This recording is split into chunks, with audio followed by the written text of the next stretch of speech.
बना के। अरे गाना गइबो कि काम करबो? अरे यही ना करो ना सारे मुंह तू दबा के रख देला बाड़ा में हर मौका बना के। सटक दादा लॉकडाउन खुली अब कब जी, अरे कब जी, अरे कब जी। अरे कबो ना जी हमर मौगी खेलत बिया पबजी, हम तो दुनू बेरा काटतानी सब्जी। हमर मौगी खेलत बिया पबजी, हम तो दुनू बेरा काटतानी सब्जी।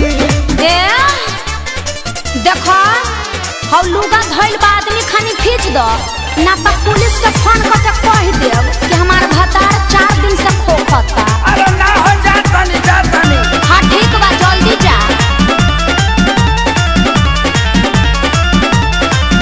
घरवा में सूती उता करतिया सहो, फूकी फूकी चूल्हा हमारा निकलता गैस हो। अरे घर में मत छोड़ो प्रदूषण हो जाई। घरवा में सूती उता करतिया सहो, फूकी फूकी चूल्हा हमारा निकलता गैस हो। झाड़ू लगाई फिर पोछा लगाई, अपन दर्द के तना ले बताई। तो बैठ के हुड़बा बाबू जी ने तो देखौला ए रब जी, अरे रब जी, अरे रब जी। हमर मौगी खेलत बिया पबजी, हम तो दुनू बेरा काटतानी सब्जी। हमर मौगी खेलत बिया पबजी, हम तो दुनू बेरा काटतानी सब्जी। आ सुनो आलू बैंगन काट के मिक्स सब्जी भी बना दी हो।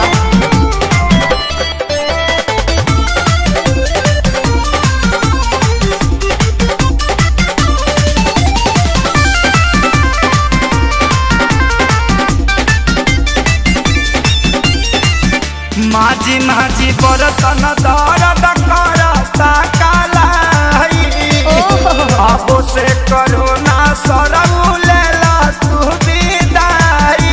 सार साहू मत करो चुपचाप काम करो ई जाए वाला नहीं खे। माझी माझी बरतन दर्द करता कालाई, अच्छा अब से करो ना सरऊ लेला तू विदाई। रहे खेसारी के हीरो में बड़ा नाम हो, सोनू सुधा को साथ भइले गुलाम हो। सभे रोवे घर में बैठ डभ डभ जी, अरे डभ जी, अरे डभ जी। अल्ले मेला बच्चा हमर मौगी खेलत बिया पबजी, हम तो दुनू बेरा काटतानी सब्जी। हमर मौगी खेलत बिया पबजी, हम तो दुनू बेरा काटतानी सब्जी। चुप रह जानू रिवाइटल खा के काम करत रह।